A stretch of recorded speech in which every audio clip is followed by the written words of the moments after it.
สวัสดีค่ะทุกคนกลับมาพบกันอีกแล้วนะคะกับมาดู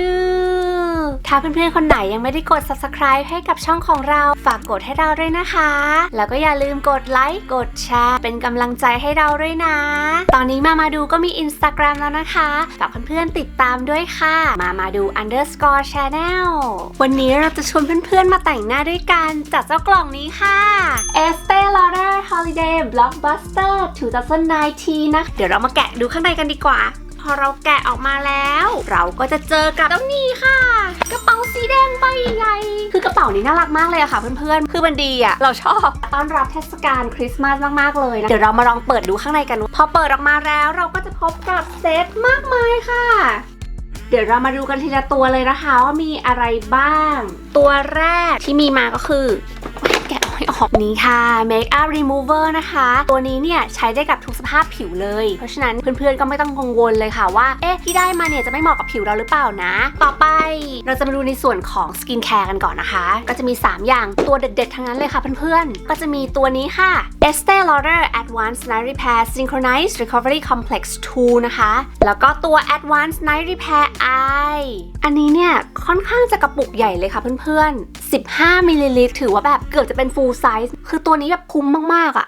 ดีงามค่ะแล้วก็จะมี Estee Lauder Revitalizing Supreme Global Anti-Aging Cell Power Cream Skin Care 3 ตัวนี้เท่านั้นค่ะเพื่อนๆเราว่ามูลค่าก็เกิน70เหรียญเข้าไปแล้วค่ะต่อไปจะเป็น Eye and Cheek Palette นะคะเขาก็มีมาให้2 palette ค่ะเพื่อนสีแบบน่ารักกิ๊บเก๋มากๆค่ะ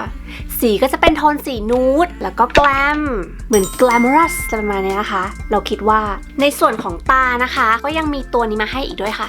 มาสคาร่าค่ะเพื่อนๆน่าจะเป็นไซส์ปกติเลยอะค่ะสีที่ให้มาเนี่ยจะเป็นสี Extreme Black นะคะเบอร์ 01แล้วก็ตัวลิปสติกค่ะเพื่อนๆแพคเกจจิ้งเขาน่ารักมากๆแบบว่าดูสิคะเป็นทองแดงแล้วก็ขาวคือมันเหมาะกับเทศกาลคริสต์มาสมากๆอะน่ารักอะดูหรูหราดูดีอะค่ะเดี๋ยวเราแกะออกมาดูสีกันมีทั้งหมด3สีด้วยกันนะคะอันนี้นะคะมี3สีด้วยกันเบอร์340นะคะ Envious อันนี้เป็นสีแดงแรงฤทธิ์ค่ะเพื่อนๆเบอร์111 Tiger Eye อันนี้ก็จะแบบออกแนวแบบว่าน้ำตาลส้มๆแล้วก็มีชิมเมอร์หน่อยๆด้วยค่ะส่วนอีกเบอร์ที่ให้มาก็คือ Rebellious Rose 420นะคะเป็นแนวแบบว่าชมพูแต่ว่าไม่ชมพูจ๋าเป็นชมพูเหมือนแบบชมพูเขาเรียกว่าอะไรอะชมพูหม่นๆเหรอก็น่ารักดีนะแล้วก็เขายังมีลิปกลอสมาให้อีกค่ะโอ้จะเยอะไปไหนนะคะลิปกลอสมีมาให้2เฉดด้วยกันโฟกัสหน่อยสิคะนี่ก็คือเฉด210เป็น Shameless Glow เป็นสีแบบประมาณนี้มันมีกลิ่นหอมด้วยค่ะเพื่อนๆอารมณ์แบบผลไม้หวานๆอะไรประมาณนี้ค่ะเวลาทาเราก็จะรู้สึกสดชื่น fresh ส่วนอีกตัวนึงเนี่ยจะสีเข้มขึ้นมาหน่อยเป็นสี Red Extrovert สีแดงๆนี่เราก็ได้เปิดกล่องของขวัญออกไปแล้วนะคะเดี๋ยวเราไปลองแต่งหน้าจาก Estee Lauder Holiday Blockbuster 2019 กันเลยค่ะหลังจากที่เราล้างหน้าเสร็จแล้วนะคะเราก็จะลงตัวนี้ค่ะ Advanced Night Repair ก็ยืดลงไปค่ะตัวนี้นะคะมันดีมากๆค่ะเพื่อนๆมันจะช่วยกระชับรูขุมขนของเราแล้วก็ลดเลือนริ้วรอยก่อนวัยค่ะที่มันมาโดยที่เราไม่ได้รับเชิญพอเราลงตัวเซรั่มตัวนี้เสร็จแล้วนะคะเราก็ตามด้วยนี่ค่ะตัวนี้เหมาะกับเราเป็นอย่างมากเราก็ทาลงไปค่ะ Moisturizer ทาเยอะหน่อยนะคะช่วงนี้หน้าแห้งมากเวลาทาครีมนะคะเพื่อนๆเราแนะนำว่าใช้แค่นิ้วนางกับนิ้วก้อยเป็นหลักนะคะเพราะว่านิ้วตัวนี้เนี่ยเป็นนิ้วที่เขาเรียกว่าอะไรหนักน้อยที่สุดนะคะเพราะฉะนั้นเนี่ยเราไม่อยากที่จะใช้นิ้วโป้งหรือนิ้วชี้ใช่ไหมคะมันจะทำให้หน้าเราเนี่ยเหี่ยวได้ค่ะพอเราลงมอยส์เจอร์แล้วนะคะเราก็มีตัวนี้ค่ะ Eye Cream เขาแบบซีลมาอย่างดีค่ะเพื่อนๆเปิดมันขึ้นมาค่ะเนื้อครีมค่อนข้างจะเป็นเจลข้นๆนะคะหอมกลิ่นหอมมากเวลาทา Eye Cream เนี่ยเราก็จะทาที่เปลือกตาก่อนแล้วก็ค่อยๆใต้ตานะคะเราจะไม่ลากแบบปื้ดๆนะคะใช้นิ้วลากๆแล้วก็จะแตะอย่างเงี้ยค่ะเพื่อนๆเพื่อที่จะให้ตาของเราเนี่ยไม่ย่นนะคะถ้าเกิดเราลากแบบปืดใช่ไหมคะมันก็จะทำให้แบบดึงเนื้อของเราไปค่ะซึ่งเราไม่ต้องการให้เป็นอย่างนั้นนะคะรู้สึกเย็นแล้วก็หอมสดชื่นตัวนี้ก็เลิฟเหมือนกันค่ะ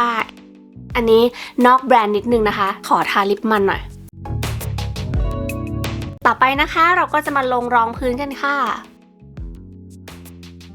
วันนี้เรามีฟองน้ำมาด้วยค่ะเราเตรียมตัวมาอย่างดีก็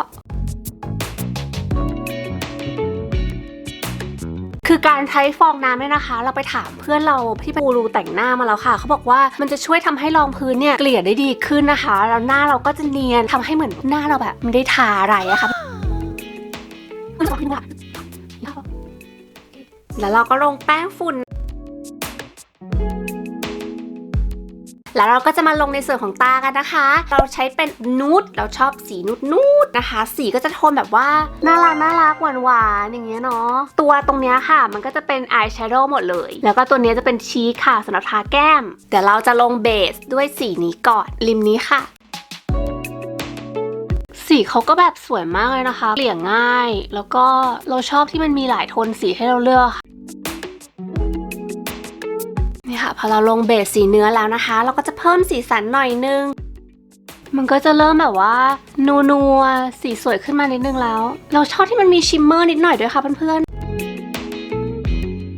ๆแล้วเราก็จะลงในส่วนของบริเวณหางตานะคะด้วยตัวนี้ค่ะมันก็จะทำให้ตาเราดูมีมิติมากขึ้นแล้วเราก็จะคัดเบ้าตรงนี้นิดนึงค่ะให้เป็นโทนแบบว่าน้ำตาลเข้มเราจะใช้เบอร์ขวาสุดเลยค่ะเพื่อนๆตัวนี้เดี๋ยวเราก็จะมาปัดมาสคาร่ากันค่ะก็ดัดขนตาก่อนนะคะเพื่อนๆเขาก็มีตัวนี้มาด้วยค่ะคือมันดีอะ Lash Multiplying Volume Mascara นะคะเพิ่ม volume เดี๋ยวเราจะมาลองใช้กันดูมันเพิ่มได้จริงไหม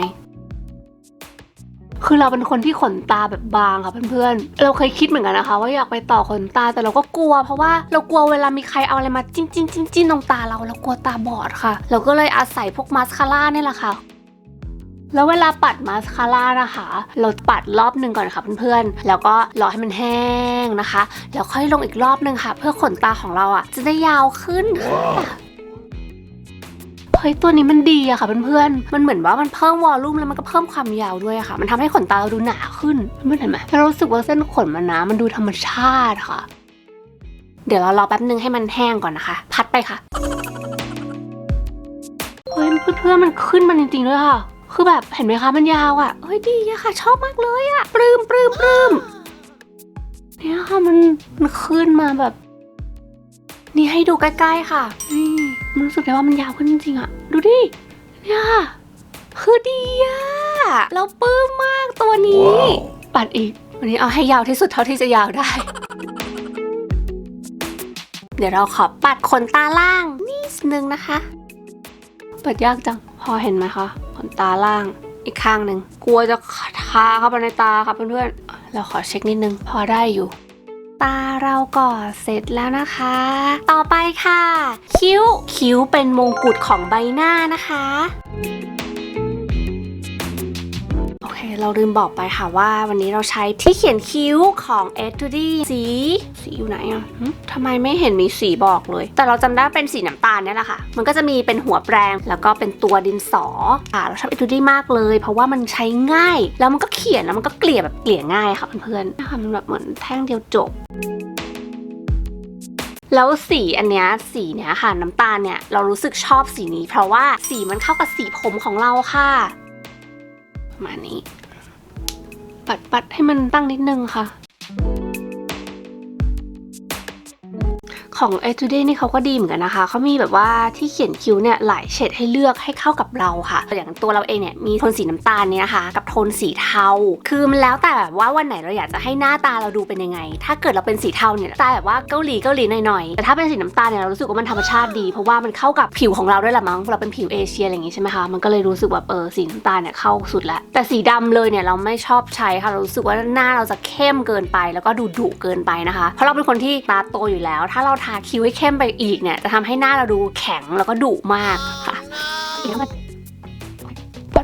ปัดมาหน่อยค่ะให้มันดูแบบว่าให้มันฟุ้งๆนะคะมนๆเกลี่ยให้มันเข้ากันนิดนึงแล้วเราก็มาถึงแก้มนะคะเราก็จะใช้2พาเลตเลยค่ะเราจะใช้ทั้งของนูดแล้วก็ของแกลมนะคะแล้วก็ แต่มันค่ะสีมันค่อนข้างจะอ่อนนะคะเพื่อนๆเฮ้ยแต่มันมีชิมเมอร์ด้วยอ่ะคือแบบดีอ่ะตอนแรกที่ดูเนื้อสีมันเนี่ยดูเหมือนยังไม่มีชิมเมอร์นะแต่พอปัดลงไปแล้วอ่ะมันมีชิมเมอร์แบบเป็นประกายละเลื่อโอ้สวยดีค่ะเพื่อนๆเดี๋ยวเราลองอีกโทนหนึ่งด้วยนะคะเป็นสีชมพูเข้มขึ้นมาหน่อยตัวนี้อันนี้ก็มีชิมเมอร์เหมือนกันนะคะแล้วก็พยายามไลท์เขาบอกว่าเวลาทาแก้มค่ะให้เราทำหน้าอย่างนี้มันจะได้แบบว่าเห็นเหมือนเป็นแบบโหนกแก้มขึ้นมาเวลาเราทาเสร็จแล้วนะคะเพื่อนๆเวลาผสมสี2อันนี้ก็ทำให้หน้าเราแบบโกลว์ขึ้นนะคะแกลมขึ้นนะคะเอาชื่อพาเลตเขามาพูดนะคะแล้วตัวอายแชโดว์ที่เป็นสีเข้มๆหน่อยเราจะเอามาเป็นเชดดิ้งค่ะเพื่อนๆนี่เราคิดเองแต่คิดว่าใช้ได้ก็เชดดิ้งกับพวกตอนโคนผมไม่ต้องทาเยอะนะคะเดี๋ยวหน้ามันจะมืดให้ไม่มีกรอบอยู่ในหน้าของเรานะคะแล้วก็ไฮไลท์ตรงจมูกหน่อยค่ะคอนทัวร์หน้าค่ะทำไปค่ะไม่รู้ถูกไม่ถูกนะคะสไตล์มาดูนะคะให้ดูใกล้ๆเราชอบสีแก้มค่ะเพื่อนๆมันแบบมันละเลื่อแล้วก็มีชิมเมอร์เข้ามาด้วยอะค่ะแล้วแบบ2สีที่ผสมกันแล้วว่ามันกำลังโอเคเลยอะแล้วก็ตาเราก็แบบเป็นประกายก็มีลิปสติกมาทั้งหมด3สีค่ะเพื่อนๆวันนี้เราขอเลือกเป็นสีนี้นะคะ Rebellious Rose ค่ะสีสวยอะค่ะเพื่อนๆคือทาแล้วแบบสดใสเลยค่ะเนื้อสีคือดีอะแล้วเดี๋ยวเราลงด้วยกลอสอีกนิดนึงนะคะคือกลอสก็มีกลิ่นหอมค่ะเพื่อนๆหอมเหมือนกลิ่นผลไม้น่ากินมาก